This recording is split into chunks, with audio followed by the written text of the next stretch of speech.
we created this Anchor network, which is a global interoperable on and off ramp network. One of the biggest players we have there is MoneyGram, for example. So you can go into each of 400,000 agents around the world of MoneyGram and take your USDC on Stellar as cash and vice versa.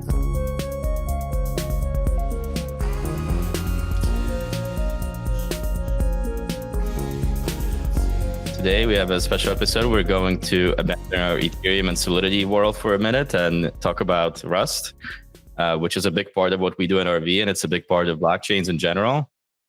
So we have special guests today from the Stellar Development Foundation. We have Tomer, Ada, and then Joost and Daniel from RV are with us, our local Rust experts. We have a joke at RV that Daniel usually does the job of two people. But that's not true. He's only one audit at a time, I promise. Thanks for joining us. Welcome to Proofcast. Tomer, why don't we start with you? Like, how did you get into Stellar? What was your path to the position you're in now? Sure. Hey, I'm Tomer. I head product for the Stellar Development Foundation. Been with Stellar for a hot minute since 2017. A friend in the Bitcoin community introduced me to Jed, Stellar's founder, in 2017. I was still in Boston wrapping up my grad school work, and Jed convinced me to come to San Francisco and join the effort, and I haven't looked back since. Really, quite the roller coaster, but I'm loving every minute. So you've been at Stellar since 2017? Yep. Wow, that's a really long time. That's a real OG right there. Ada, what about you? What brought you to Stellar? I came to Stellar. Stellar was my, second foray into crypto. My first role in crypto was at a non-custodial Bitcoin wallet called Bread Wallet, later called BRD, and then purchased by Coinbase. And I had been actually trying to build a partnership with Stellar because I was really impressed with the tech and the people, and had been talking to Stellar for a little while when BRD was purchased. And so it was just a lucky coincidence that I reached out to Danelle, who was at that time relatively new CEO in early 2020. And so I joined for about 2.5 years, doing a bunch of different things, from assisting the marketing and communications department to partnerships, strategy, ops. And I brought a lot of relationships with me from my time in the wallet world. And so my love of non-custodial wallets and my love of blockchain brought me to Stellar for a good long time. And then I left to do a couple of projects in DeFi.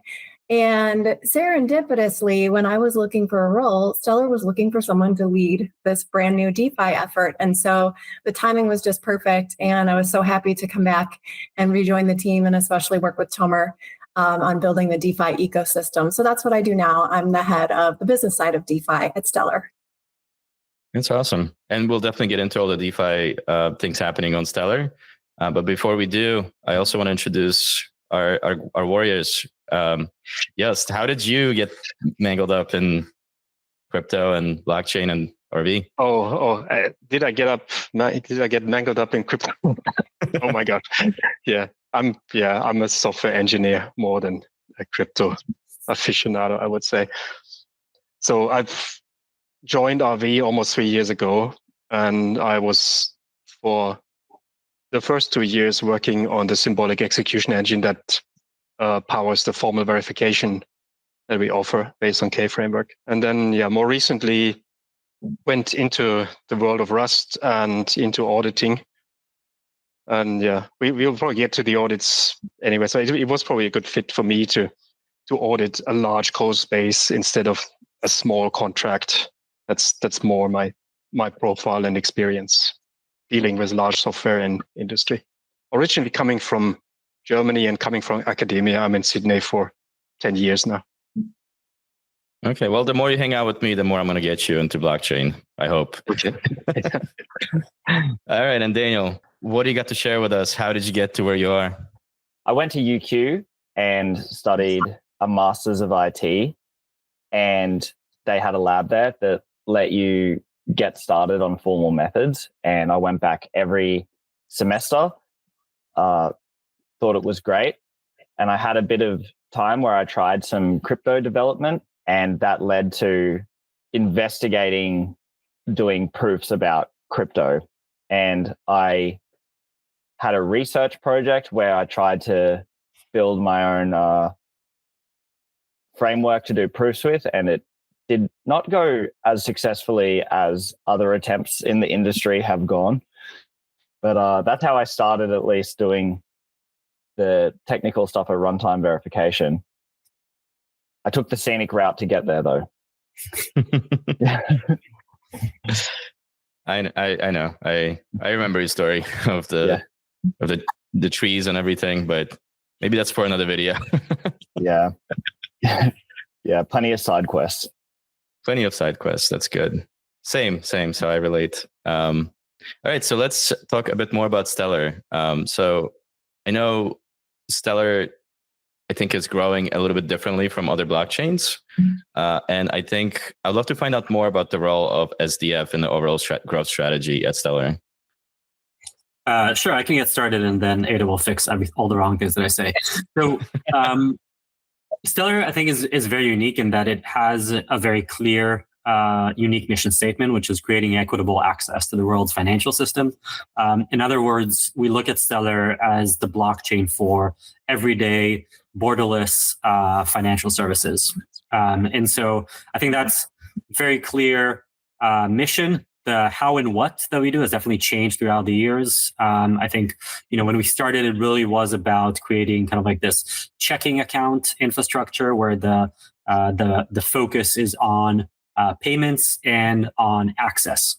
And that's why we created this Anchor network, which is a global, interoperable on and off ramp network.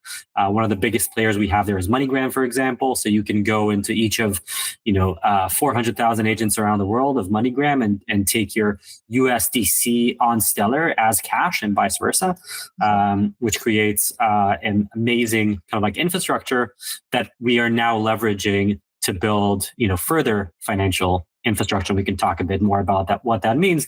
But obviously, bringing smart contracts to the network, which launched last year, is kind of like a big building block to expand what we're talking about when we mean equitable access. Yeah, I would just add to that and say that our focus on extending these everyday financial services and financial access, we are absolutely looking to solve problems that exist today with technology. And the same in DeFi, right? Like the sort of hockey stick growth and like crazy pump schemes and all these things that are going on in DeFi, we've really kind of stayed away from that. And so I actually had a conversation today with someone who said it's no longer hockey stick growth that we're looking for. We want lamppost growth. And these things can only be accomplished with like non-normal activity. We're looking to drive these everyday use cases like PayFi, like financing payment streams, the likes of Huma and ARF and Polyflow, some of these companies. And in order to do that, we have to be so careful about our growth, our reputation, regulation, and security. And that's why we're here today. Yeah, there's a lot to unpack, I think, in both of those answers. But one thing that stood out to me that I would like to kind of zoom in on is the USDC to MoneyGram. Is that something that's available in all countries or specific regions? Or can you tell me a little bit more about how that works? Sure. So this is a project that I've personally worked on since 2019. I think when I joined the foundation, it's one of the hardest projects we've had to work on, because usually when we think about technical integrations, we think about software systems. An interesting thing with a company like MoneyGram is that like trying to upgrade the system means upgrading 400,000 physical locations times the number of people in that location. So it's upgrading human beings, which sounds a bit weird.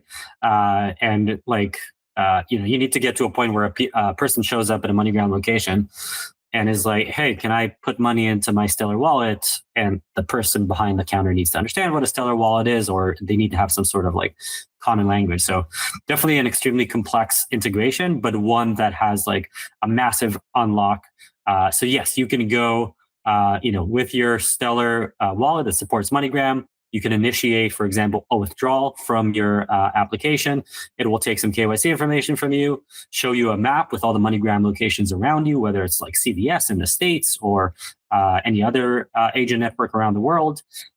You show up there, basically showing your code, showing your ID, and they give you the money, which is pretty phenomenal. And I think the first time you do it, it feels like magic, especially having experienced different on and off ramps in crypto. Yeah, that's really cool. I'm going to go try. I want to see how it works, and I'll give you guys feedback if I have any. And I live in the United States, so I'm pretty spoiled in terms of financial services.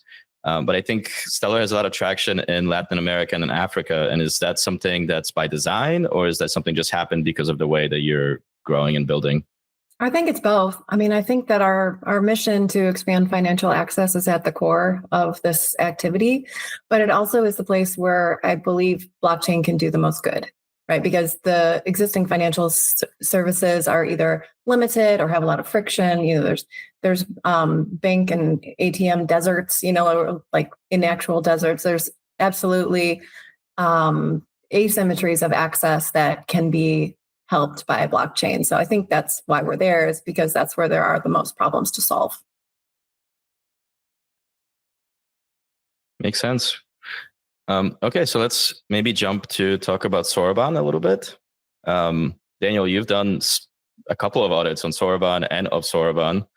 What's so unique about Soroban, and how does it differ from other blockchains you've audited so far? Well, personally, I guess being an auditor and liking the details of the code, I found the storage system to be very interesting. The persistent temporary instant storage, and that this data lives on the blockchain in a rented fashion. The logic around that was really engaging, and it makes for some interesting considerations around security as well. I will say that when we did the audits of the infrastructure, the Rust code that was there was very impressive. Both the WASME audit and the RS Soroban Env audit. You go in understanding that you're going to be looking at a complicated system, and normally when you have a complicated system like this, you expect there to be some amount of things that maybe didn't get attended to fully, but everything's neatly squared away. Everything has its position and its reason why it's there. The RS Soroban Env audit in particular had pretty impressive meta programming that at first, I think that Yost and I were thinking, oh, this is a bit unintuitive and there would be a better way to do this. But in my opinion, cutting it short, there isn't. It's really the thing that you would want to do, to generate lots and lots of code using macros that call other macros that call other macros. Yeah, it was very interesting to see this in action and worked out in different places of the code that all needed the same information roughly. I'm excited about programming languages, so the WASME audit was absolutely up my alley in interpreter, and then the RS Soroban and with the meta programming was just likewise. That is very impressive software engineering, really. Both of them felt like full power Rust. Yeah. Awesome. So it might be good if we give some context around some of these terms. So just for the audience that is not super technical or intimately familiar with our code bases, I think that the two projects that Daniel and Just mentioned are WASME, which is a WASM interpreter. WASM is WebAssembly, a standard that was built for the web, but is being adopted by blockchains because it's super portable and super sandbox, super safe. And so WASME is the project that actually started at Parity in the Polkadot ecosystem and has recently gone independent, and we're helping to support it. One of the ways is by sponsoring an audit, and I think that you guys did an amazing audit for the new version of WASME. The other project that they mentioned is RS Soroban Env. Soroban Env is kind of like the full Soroban runtime, the full Stellar smart contracts runtime that uses WASM under the hood to run programs, but also defines all the integration points with the blockchain. So how do I save information to the chain? How do I use functionality provided by the chain? How do I integrate with other smart contracts, with other platforms? And so Soroban Env is kind of like the heavy lifting of it all. And I will mention that there's a lot of lessons that have been implemented in Soroban Env because Stellar is a relative late mover to the world of smart contracts in general. It gave us a really great opportunity to look at other platforms that are out there, from EVM to Polkadot to WASM to Near to all of these different blockchains, and learn from their lessons and build on that. And so one thing that is I'll mention two things that we decided to do, which both Daniel and Joost kind of mentioned. One of them is the storage system. So Stellar has state archival baked into the blockchain. State archival is a solution for the problem of state bloat, where you have blockchains that are like growing infinitely big, and it's getting harder and harder for validators to actually maintain that state. So we've introduced a state archival system, which means that there's actually like different types of storage. And so this is a bit of a new area of interest for developers coming in from other ecosystems. So, like Daniel mentioned, it's something that developers are need to learn from scratch when they come to Stellar. The other interesting thing is that our Soroban Env is actually like a completely separate code base from Stellar Core, from the Node software. And the reason for that is very intentional, because we wanted to have kind of like a self-sufficient repository that contains the runtime, so that you can actually run smart contracts, obviously on chain, vendored into Stellar Core, but also so that you can test them in a very kind of like clean, no blockchain environment. We call this local testing. So you can actually run unit tests and sophisticated integration tests without ever running a blockchain, and with using standard Rust tooling. That is an extremely powerful concept. That is kind of like the lesson that we learned from the EVM ecosystem, in which they had to spend a lot of years kind of like extracting tooling outside of Geth, outside of kind of like the main Node software, so that they can efficiently run tests. And testability is just such an important part of smart contracts, and we wanted to make it as simple as possible. Sorry, I've gone rambling. No, that was fantastic. Honestly, that's what I was looking for. I guess my questions weren't insightful enough, and you bailed out Joost and Daniel a little bit. But I'm gonna have to come up with some new questions for you guys to keep you on your toes. You're not gonna just slink away because Tomer said everything that was to be said. Yeah. Okay, so you can talk more about the macros if you want. Yeah, we can keep going on macro talk. Yeah. I just talk about macros during that audit. What they're actually for, because it's right on point, Tomer. It's exactly this bridging of the blockchain data into the internal software workings. That is one essential part of this macro system. The other part is the host functions that operate on that data. Yeah, that's the most insightful thing when I look at other blockchain, and I'm not a blockchain expert per se, but in the EVM world, you get lots and lots of these bit-oriented operations, and you just completely cut that out of the contract code by providing these host functions and giving people just handles to the data instead of letting them flip the bits by themselves. I think that is a big characteristic of Stellar, and probably a unique feature of Stellar, if I'm not.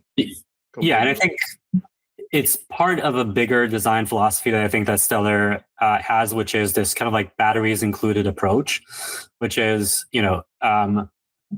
obviously when Stellar launched, we didn't have smart contracts at all, right? So it was very kind of give you just kind of like the high level primitives that you need in order to do what the Stellar network was built for, which was mostly cross-border payments at the time. And when we've added smart contracts, obviously we've expanded what you can do with Stellar, but we still wanted to make things obvious. Like, we don't want developers to go, bang their head against the wall, try to figure out how to build something that is so fundamental for building, smart contracts, like how to integrate with accounts, like account abstraction in Stellar is seamless. You don't even have to think about it. Where God forbid an EVM, you want to write a contract that supports account abstraction, the amount of glue code that you need to put in there is massive. And Stellar, you just call require auth. You don't even need to know if it's a smart contract or like an externally owned account. So everything was built really towards providing as batteries included experience as possible. So sounds like the barrier to entry for new developers into Soroban is pretty low. What advice would you give to maybe Rust developers moving from Solana ecosystems and want to build on Soroban? Where to look for resources, and what's like maybe one takeaway they could get out of this video? I'll say from a non-technical standpoint, the best point of entry is our Discord. So we have this incredible community of developers who are building all kinds of things. I mean, I think it's a great testament to the simplicity and ease of use, ease of onboarding that, over 100 projects came through the Stellar Community Fund last year in the very first year of Soroban even being available. I'd say that's a great place. And then from a funding standpoint, we have this really great lightweight process called the Stellar Community Fund. You can get routed to a Kickstart, a 1 week deep dive to get acquainted with the Stellar ecosystem, which is just a quick and dirty introduction to Stellar and Soroban. That's super helpful for folks who haven't done anything in our ecosystem, or for more mature projects who kind of know what they want to do, know what they want to bring to the ecosystem. Then there's a more comprehensive approach that can fund up to $150,000 of value, usually in lumens, to these projects, so that they can really hit the ground running and develop alongside a cohort of great little companies that are little and big, actually, that are building on Stellar. I will add on the topic of coming in from the Solana ecosystem, for example. We love Solana, but there's a lot of projects that build both on Solana and Stellar, and there's a great intersection of these ecosystems.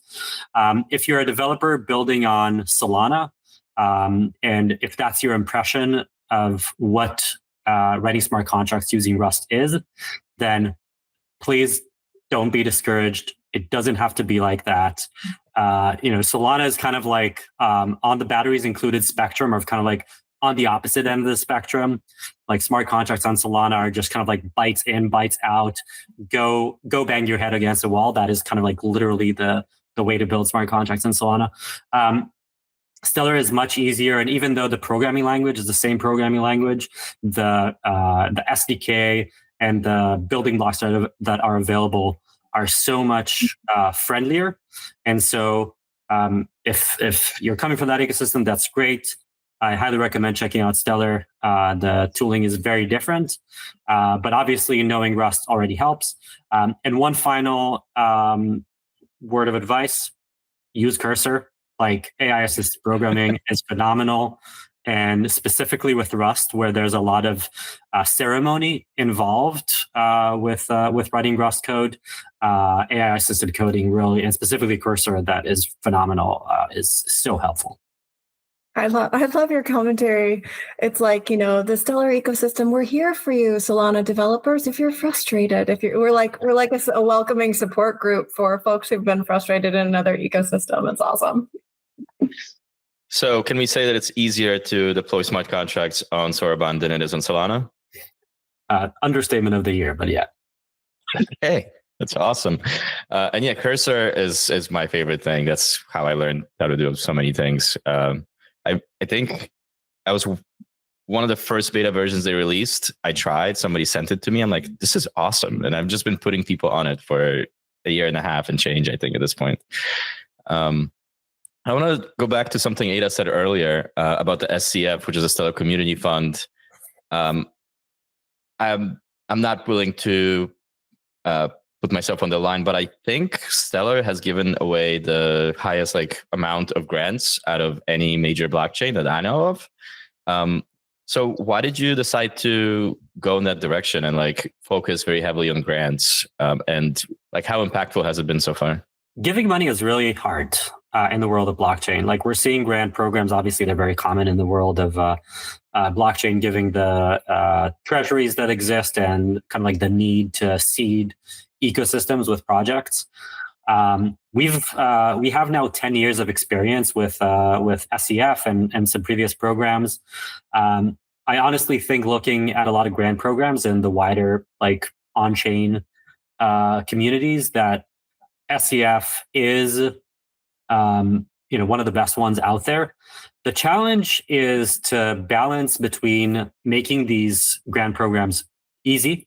So you don't want to torture projects on the way to get funding, but you also want to make sure that the funding is actually put to good use. And I think SEF strikes a really good balance. The community moves really fast. We have monthly SEF rounds, and the community makes decisions really fast. We disperse funds really fast. The funding decisions are community led. So I think that is, and it probably exists in other ecosystems. I don't know the intricacies of every grant program out there, but I will say that we lean pretty hard on trying to develop an ecosystem, not just a project here, a project there. The needs for DeFi to grow a proper DeFi ecosystem, there has to be composability. There have to be primitives that can interconnect and enhance each other. And so having the community decision on what brings value to the ecosystem and which projects should get funded is exciting. And I think the size, the kind of inspiring people to build on Stellar by offering grants and the size of the grants, I think it's about encouraging experimentation. Because I do believe strongly, and that's my personal view, is that when you encourage true experimentation, that's when you get, great novel concepts. And so that's what we're trying to encourage. I definitely met a lot of people at Meridian who had unique ideas. I don't experimental, but in an extremely positive sense. They were really trying to do some unique things, and I thought that was pretty impressive that they were participating in the hackathon. Some of them were winning prizes, and a lot of these projects ended up getting funded by SCF as well. Daniel, what is Meridian? Meridian is the Stellar conference where builders and developers and thinkers and everyone, I guess, with a stake in seeing the future of Stellar prosperous comes together and shares all their ideas. Yeah, I just wanted to ask, Dan, given that you go to so many crypto conferences, what is your impression of Meridian compared to others? And are you coming to Rio this year in October for this year's Meridian? My impression of Meridian was extremely favorable. I had a blast there. It was wonderful to engage with a lot of people that were even in my space, a lot of other formal methods and security minded individuals were there. A lot of the talks, I found many engaging talks there, and even enjoyed a lot of things that I wouldn't have expected that I would have been up my alley on the business side, talking about regulation and how to keep blockchain moving in a direction that's actually going to work with legislators. All talks that were really engaging for me. I'm going to come to Rio, but I don't know, Paul. How are we going to make it happen? I just want to give a disclaimer: no one from Stellar is holding a gun to Daniel's head right now. I don't think you would have to. I think Daniel had a great time in Meridian, and I missed it last time. But I'd love to go to Rio. My partner speaks Portuguese. She's been trying to make me go to Brazil for a while, and I guess this is going to be my excuse. Perfect. I'm just finding out that it's in Rio, actually. Yeah, you guys are travelers. Absolutely. Yes, I mean, Rio is relatively close to Sydney. Is it really? I mean, you're as close as China to Germany, right? you know, it's a People Rio's usually lot forget that the closer US than- is round, so the north south they typically get it wrong, but it's kind of halfway round, right? Well, Yeah. listen, it's closer than New York, all right? I think you, Probably It is closer than London. Yeah, I buy that. It's closer than New York. Yeah. I think you can make a choice. You can spend 30 hours on a flight and it be pretty expensive, or you can spend 50 hours on a flight and have it marginally cheaper. Yes, Daniel, do you guys want to talk about anything else related to the audits, like anything specific? Yeah, we can talk about the documentation that is in the report, because the report is full of documentation. I will say it was one of both the WASME and our Soroban M were outclassed in the level of documentation that we had available for us. If we wanted to know how something worked, there was generally something written right there that was meant to try and break confusion. I love the things that excite engineers. There's documentation. I love hearing this. Testing and documentation. Yeah. I mean, given the smartness of the people who wrote that code, we didn't think we would find a lot of issues with it. So we found that the most useful thing we can do is actually from a different pair of eyes and different perspective, coming in and writing everything down that needs to be known about that code. And there's a lot that you wouldn't understand when you first open the first file. We had the Graydon pointed us to this JSON file, a little harmless JSON file, and that's what drives all these macros that call macros and call macros, and where all the knowledge about the Stellar system is actually baked. Yeah, so me not being a technical person, probably 2 years ago, I didn't know much about Stellar at all. I was more of a degen trader, whatever you want to call it. But being a part of these audits, it made me realize that the tech on Stellar is very, very solid. And I've become a little bit of a evangelist, I guess, to like, hey, if you're building on Rust, like check out Soroban. Like it's pretty cool tech.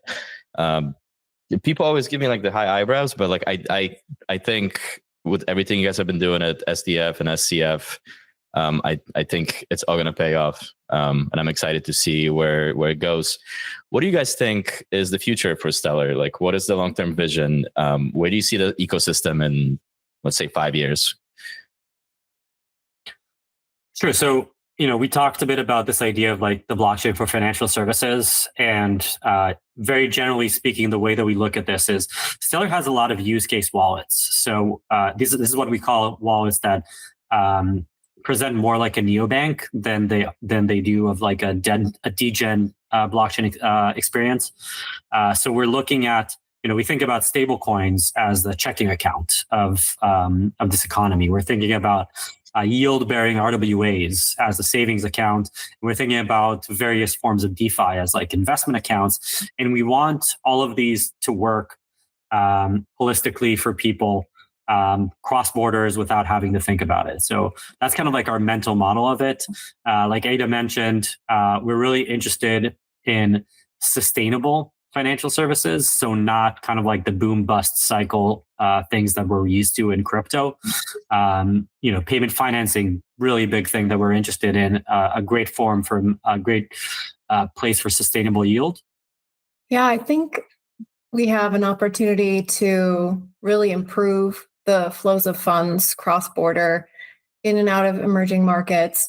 I think it's already starting kind of from both sides. So you have these grassroots apps that are cropping up and they're using blockchain like out in the open. Like you can tell it's blockchain.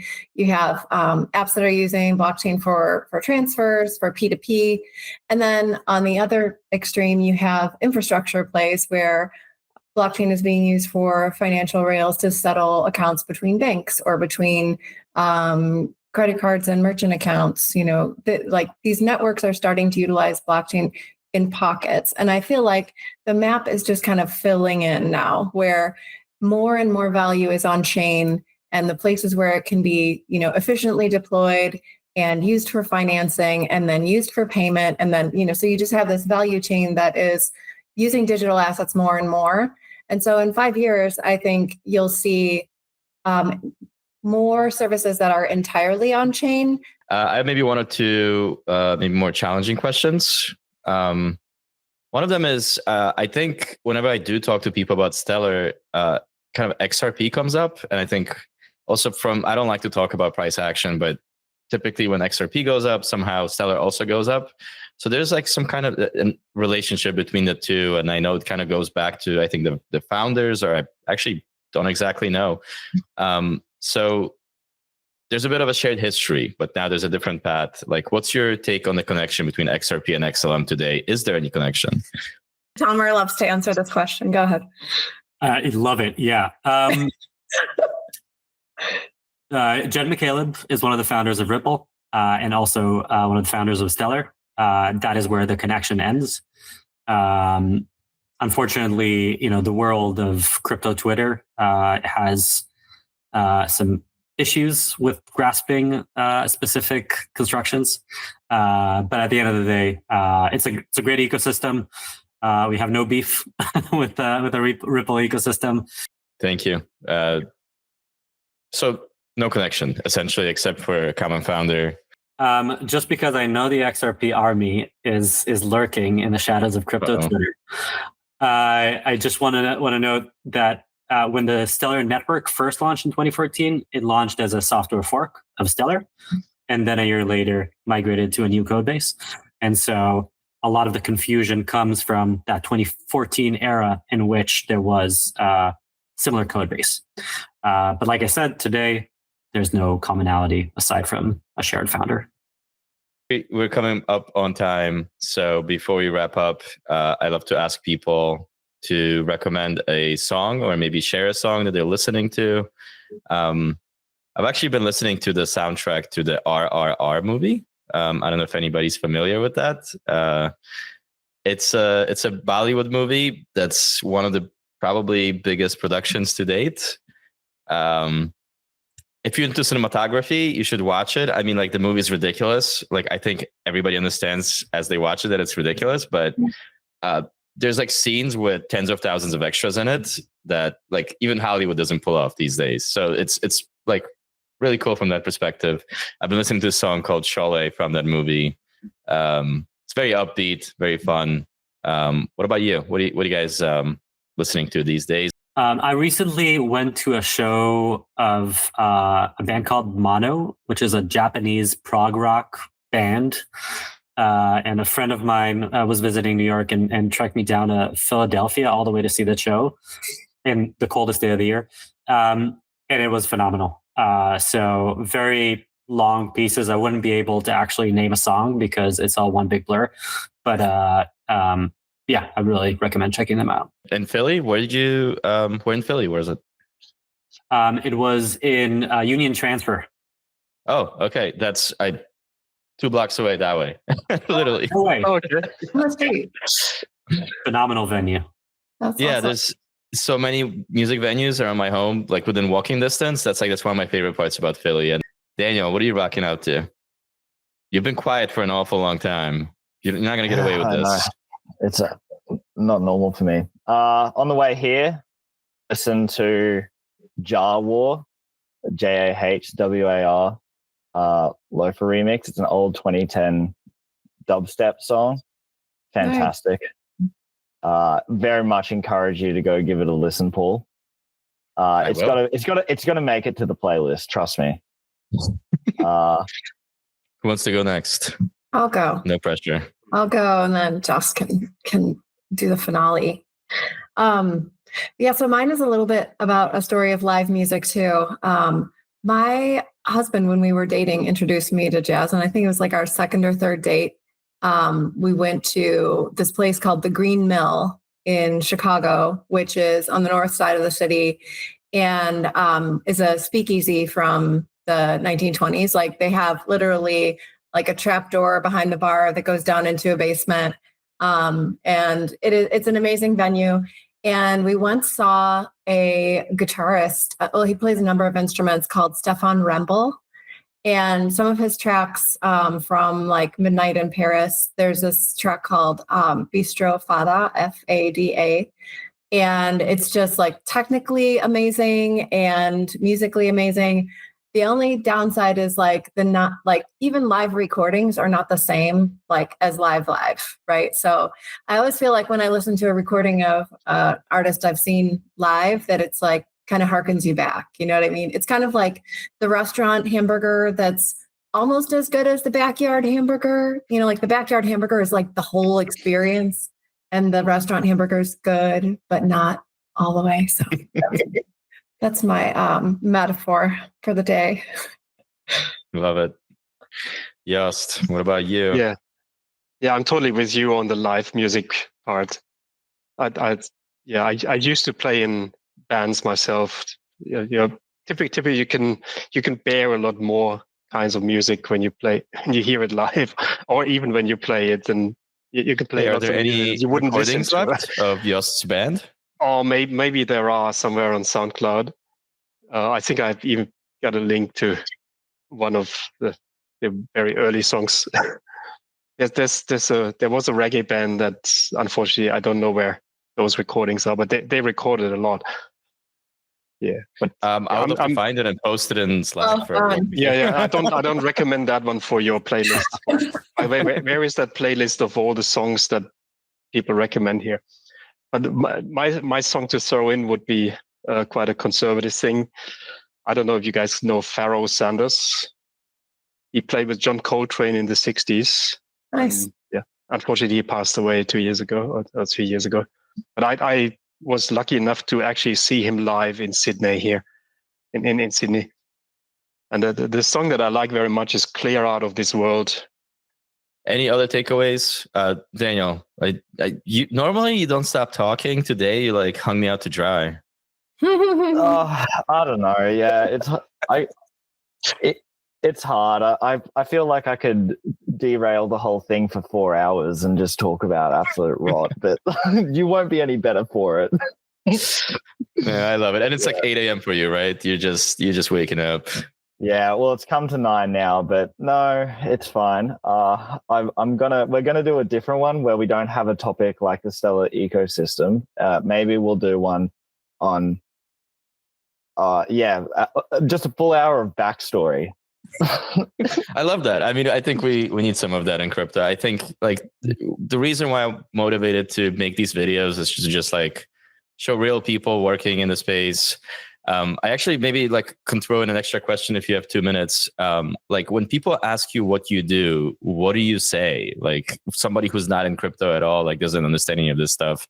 Like I always have a really hard time explaining it to people. Like, oh yeah, we audit smart contracts. Like what the is a smart contract? Like, well, it's on the block. What's a block? Like, it's like, yeah. I just don't know what to say anymore. What about you guys? Like, have you figured out the magic? Yeah. Like, no, it's even worse. I worked for a year at a platform for competitive smart contract auditing. So then it's like that on top of, it's like, well, what do you mean competitive? Then what do you mean smart contract? What's an audit? There's so many things to explain. There's a really great t-shirt that I saw someone wearing at ETH Denver last week.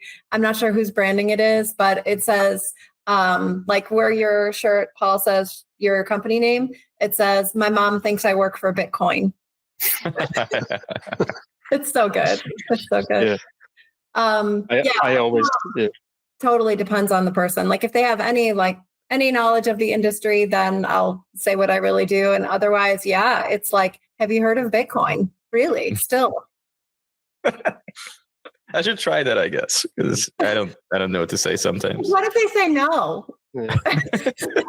I developed the formula. I make software that verifies other software. Yeah, you're in IT. I'm also in IT. What are you doing? And then I said, yeah, I'm doing like symbolic execution engine for formal verification. And one person brought it to the point. Oh, hardcore. Okay. How about you, Daniel? What do you say?